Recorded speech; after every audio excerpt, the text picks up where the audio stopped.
Eli Holstein committed to Alabama earlier this week. What was your reaction to that?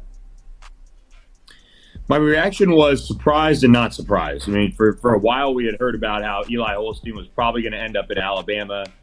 Just the Tide had built a big lead, and then he visits LSU on back-to-back days. You kind of think there's a chance that LSU is going to make a move and at least be in it, and he might extend his decision. But instead, just a few days later, he commits to the Tide. So for me, that tells me that it had been done for a while, and that, honestly, he was either checking one last final box or just giving Joe Sloan, who recruited his brother, kind of a little bit of a courtesy visit. And that's, no disrespect to the staff at LSU for the job they tried to do to get in there. But yeah, for me, it just seemed like he had his mind made up, and he saw what he needed to see to kind of confirm that. And so he just let the decision fly. Explain Holstein's recruitment, if you don't mind, just kind of how it's tracked over the last couple of years, because he had an explosive junior season, 15-0 state champs, big numbers, and then it seems like this spring he really started to see his star really start to shine, and now he is goes from a Texas A&M commit to an Alabama commit. What have you made of his recruitment up to this point? Yeah, I think for Eli Holstein, I mean, he was somebody that was at St. Thomas More behind Walker Howard, needed to go get some playing time, so went out and got that at Zachary and obviously proved himself. In the high school ranks, you got to go play to get offers and to get recruited. And now he could have seen his star rise as a guy going into his first year as a starter, at St. Thomas More as if he had stayed there. But in reality, he needed to go play. So he leaves STM for Zachary. It paid off. And then he went out this spring in the Elite 11, had a terrific performance. He was the most athletic quarterback in the Elite 11. He broke the Elite 11 Spark testing record. So that just speaks to his verified athleticism, which is always good to see. And, I think for Eli Holstein, he's kind of, he's most certainly on the rise. And the thing about him is this going to be his second year as starting quarterback. So really he's taking off. And I think he's got a chance to be a top 100 type prospect and finish, right there among the top quarterbacks in the country. I think his recruitment reflects that. And, Al had him circled as a quarterback that they really honestly wanted for a long, long time. He was even there for LSU, Alabama in November. He made a couple visits to Alabama this past fall, and they recruited him and just kind of told him be patient and, things are going to pan out. And I think we saw that. What does that do for LSU recruiting that position? Honestly, not too much in my opinion, because yes, they made their press. They got in there. They got a visit. But this is a position that has been circled around Dante Moore, 5-star quarterback, Jaden Rashada, top 100 prospect out of California, Arch Manning, of course. They really have kind of circled those guys as the ones that they've been recruiting really, really hard. And Eli Holstein kind of entered the picture there kind of late. And then you've got Ricky Collins in Baton Rouge, a 4-star quarterback. So I don't think it changes too much. It looked like it was potentially going to change things, but it honestly gives them a little bit more clarity more quickly than probably they were anticipating once that visit happened. Billy, we saw Tackett Curtis make his way down to Baton Rouge from Manning High School last week. He's considered to be a top 5 linebacker in the country and a top 5 recruit in this state. He mentioned that the old staff had not really built a relationship in the inroad, and this staff is trying to make up ground. Where does LSU stand with him? Yeah, this is a part of what I'm really impressed with Brian Kelly's staff is how many they end up signing out of Louisiana. But one thing they are doing is they are going out and visiting the high schools, as much as they can. And that's kind of a little bit of the difference. Ed Ogeron and his staff kind of focused on Baton Rouge, focused on New Orleans, and recruited high schools in spots when they needed. But this staff is really doing a good job of turning over the high schools in Louisiana, and they've made the trips to Manny that they're allowed, and that's allowed Tackett Curtis to feel good enough about how bad LSU wants him to make that trip down. And by all accounts, it went really well. This is a prospect, like you said, top 5 linebacker in the country, somebody that's wanted by Wisconsin, USC, Ohio State, and he visits LSU, and lo and behold, Ohio State defensive coordinator Jim Knowles shows up at Manny I think yesterday, maybe the day before, but certainly trying to get in front of Manny High School again and try to slow the momentum that LSU might have built through that visit by checking on one of his longtime top targets in Tackett Curtis. And I think the Buckeyes are still probably the team to beat here. Jim Knowles has really wanted Tackett for a long time, but LSU has certainly made things interesting. He'll visit Ohio State, USC, and Wisconsin this summer for official visits, and we'll see if LSU can snag one. I don't know if he might feel like he might not need to this summer. With him being an in-state kid, he could pop down to Baton Rouge, watch camp, watch Matt House work, or do a bunch of different things, maybe to get another look at the program. But by all accounts, it went pretty well. We'll see if they can overcome some of these programs that have really been on them a long, long time.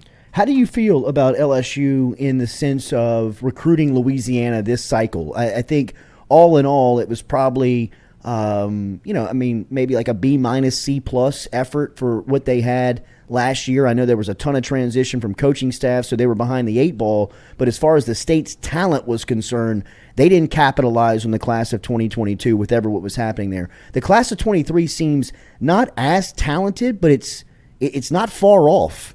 Right? I mean, this is a pretty talented group. Where does LSU stand as far as being able to dominate the state in this cycle? Yeah, I think this is an interesting cycle. Like you said, I think you look at the state's talent, and there's probably not as many high-end guys in the state this year, or guys that you say, well, that guy is a for sure type of player. You look at Shelton Sampson. I think they've done a really good job recruiting him and are right in the mix there to land him. He's a must land, after last year's, wide receiver haul. And he's right down the street from you in Baton Rouge. And then you look at, some of these prospects that are around the state, especially at defensive back, Jordan Matthews, Curly Reed, Kylan Jackson. They all kind of have, or at least entered the spring with questions about their game. Jordan Matthews, it was his speed. He answered those. He's somebody that I could see LSU turning up the heat on. Curly Reed coming off that ACL. How will he respond? He's going to camp for LSU is what it seems like, and they'll kind of go from there. And then Kylan Jackson, I heard, has some things to get in order in terms of academics. And so that kind of shakes up your DB board a little bit, and you got to go a little bit national. And for Robert Steeples especially, he's got guys that he's got relationships with, in St. Louis, like Christian Gray, or he's been on from the beginning, in Jeremiah Hughes and guys like that they're trying to get in there. And there's guys that are national, like JV and Toviano, that just included LSU in his top schools, that any LSU staff would take, honestly, over any of the guys that are in state. So they're trying to do their best, I think, to navigate that evaluation process. I think the DB room is a good example of that. They have a few offensive linemen in the state that they could certainly sign. Lance Hurd out of Neville, I just saw him at LSU. It's in a good spot for him, and he's one of the best in the country. Tyree Adams out of New Orleans, somebody that's going to take his time, it seems like. LSU's right in the mix there. There are a lot of ways this in-state class can go.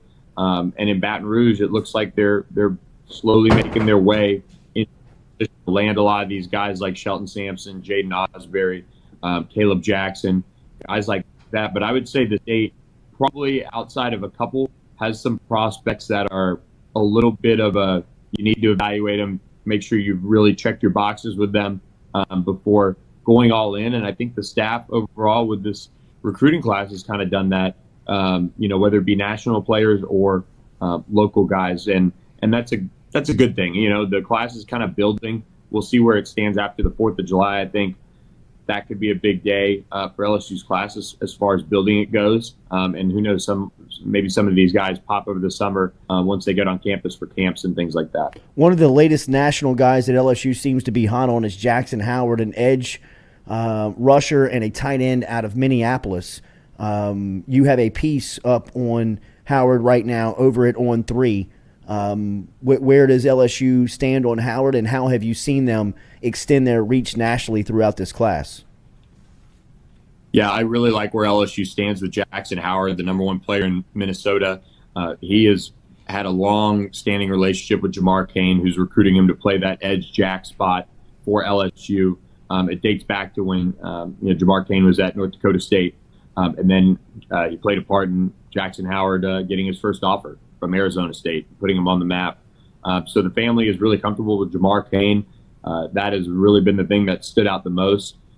He's somebody that early on, when I talked to him in, I believe it was January, maybe a little bit before that, that I circled as, okay, that guy could be, somebody that ends up at LSU just because of his relationships with Jamar Cain. He had already visited LSU. He's seen the campus. He's seen the facilities.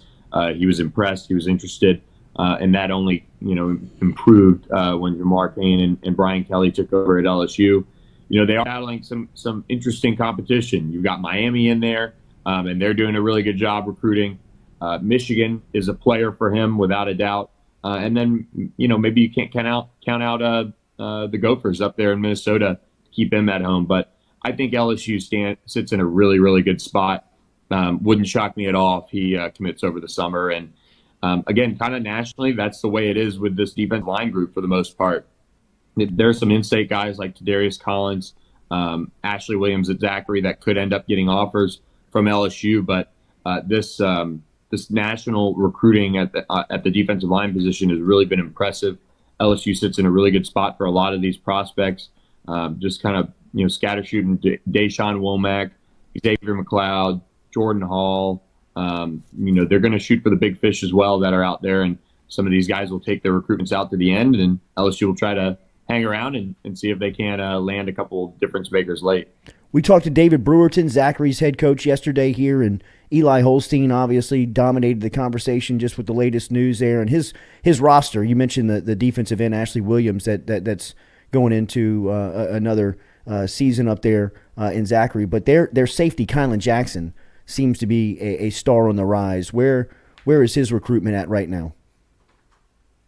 Yeah, Kylan Jackson is a star on the rise. On the field, he's a really, really good player. From what I've heard, and this goes for a lot of schools. He's got a couple things to clean up academically. Probably not a huge deal in the grand scheme of things, but you want to be sure, especially LSU sitting at two safeties right now. You take another one, they've got to be sure that he's good to go and everything like that, because there are good safeties out there still. Obviously, in Louisiana, Derek Williams is a huge name that I think you take no matter what. And then they're also still in it, at least for Yonel Aguero out of Massachusetts, who's got some really good ties to the program. I think LSU still has a little bit of work to do there, but he's a big name, and they're also recruiting some other national guys as well. So Kylan Jackson, the player, is a guy you take every day of the week, and he's that good. And I've really been impressed with his film. And if things are all lined up and in order, LSU could very well win out. Seems like Texas A&M, some of those programs are also recruiting him as well. The latest to get an offer from LSU is Jalen Braxton, a 4-star cornerback out of Frisco, Texas. All the Texas schools want him. A lot of the SEC starting to pay attention. Where's LSU at? I just talked to Jalen late last night, and the story's going up on thebengaltiger.com here as soon as we get off the phone. But LSU's going to be a player in this one. Jalen Braxton cut his list to a top 8 just recently, and LSU offered, and they're right in the mix now. I mean, look, we'll see if they can, make up the ground. A lot of recruitniks will point to the dream school part of his tweet and immediately write him off. Any kid that calls it a dream school offer, you can kind of bet. I'd love to see the stats on it, but you can kind of bet that they might not actually end up at their dream school. But Jalen Braxton is a big time star on the rise. We have him as a borderline top 150 overall prospect. He clocked a 10.8 300-meter time this spring, and LSU is probably chasing Baylor here the most to get him. But this was a big offer. He told me he will fit in an LSU visit, and he will give the Tigers a chance to make up that ground. Michigan State, Penn State, and a couple others are maybe above the rest as well, battling with Baylor and LSU. But Jalen Braxton is a brand new offer, and they are firmly in the mix there to land him now. 2 from listeners, Billy, and we'll get you out of here. Appreciate your time here on this Thursday morning. Mason Spillman says, #AskBilly. Delvin LipWhitaker, the linebacker out of West Feliciana High School, has seen his recruitment start to pick up. Don't know if LSU's in the mix, but it seems like Florida State, Penn State seem to be in it. What have you heard about LipWhitaker out of West Feliciana? Haven't heard too much yet, but I will say Madhouse is evaluating some in-state prospects for offers. I know he was by Dutchtown as well, looking at a couple prospects there. So I think with camps, and I'll say this about linebacker, it is a really hard position to evaluate and get good talent. And this class is no different from the last couple cycles. We're seeing a lot of guys be that, want to play safety, but they should probably be linebackers, or guys want to rush the passer, but they're probably too skinny and they should probably play linebacker. A lot of prospects are kind of coming up and not maybe giving the credence to playing linebacker as much as they should. And it's making it a really hard position to evaluate. So LSU has Jaden Osbury. They're right in the mix for Whit Weeks, Wes Weeks' brother. And he's got an official visit scheduled this summer. And so LSU's got to be considered one of the favorites there. But they are going to have to evaluate some of these in-state prospects, and I think he's no different.